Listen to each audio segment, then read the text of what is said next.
Hey, I'm Nick By and welcome to Pocket News for Monday, the 22nd of August. Today on the show, Sony Playscales and a failure to launch. That's right, the last part of today's episode is the entirety of the 2006 romantic comedy starring Sarah Jessica Parker and a pre-McConaissance McConaughey.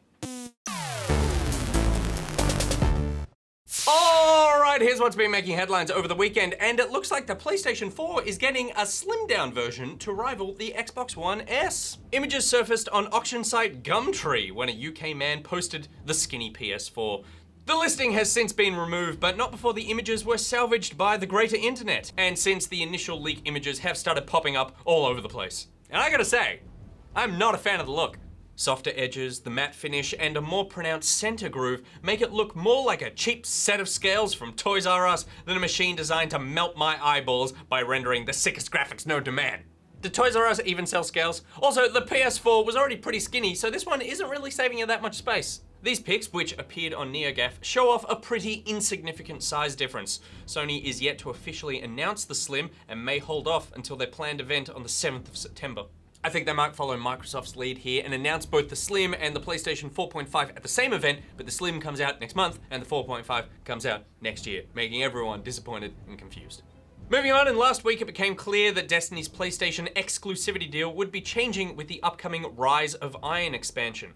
Typically, the deal between Sony and Activision would see content live exclusively on PlayStation platforms for 12 months before it eventually made its way to Xbox. Content which was withheld from Xbox owners in year one was released when the Taken King expansion launched, and from there, a precedent was set. Xbox owners would suffer the 12 months without some exotic weapon to play on their preferred platform. A pain, but 12 months without some arbitrary bits and pieces was not too tough of a pill to swallow.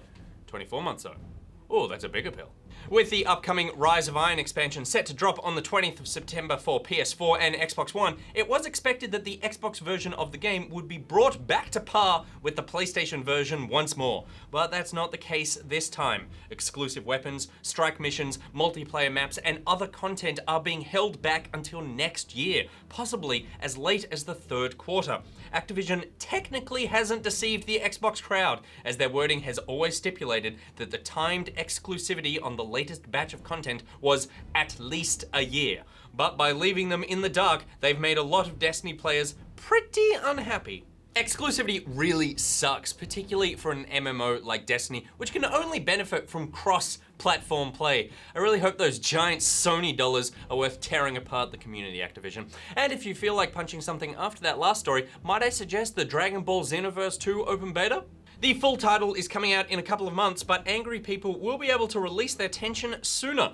Publisher Bandai Namco announced that an open beta was on its way and would feature a new character and mode. More information on when the beta will launch will be announced soon.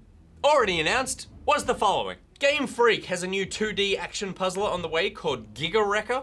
That launched into early access over the weekend and looks to be shaping up quite well. The fourth and final part of Sorcery has been given a release date of September 15th. The chapter titled The Crown of Kings will bring all of the decisions you've made across the saga to a head. And finally, the adorably challenging Jotun, which launched on PC last year, is going to be coming out on Wii U on the 8th of September and PS4 and Xbox One on the 9th.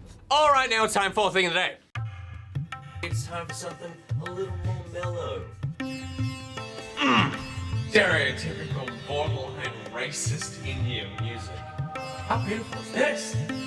Oh, I am a god.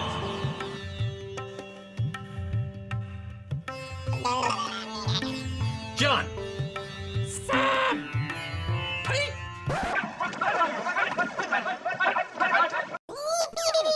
Run away.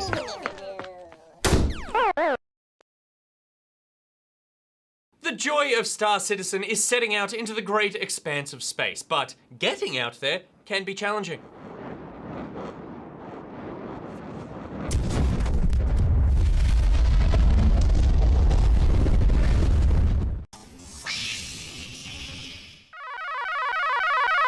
More power?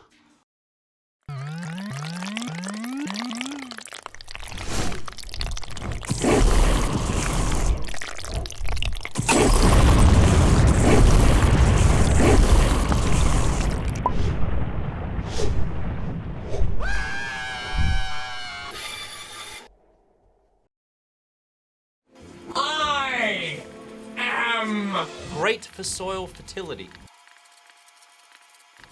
We're gonna leave it there.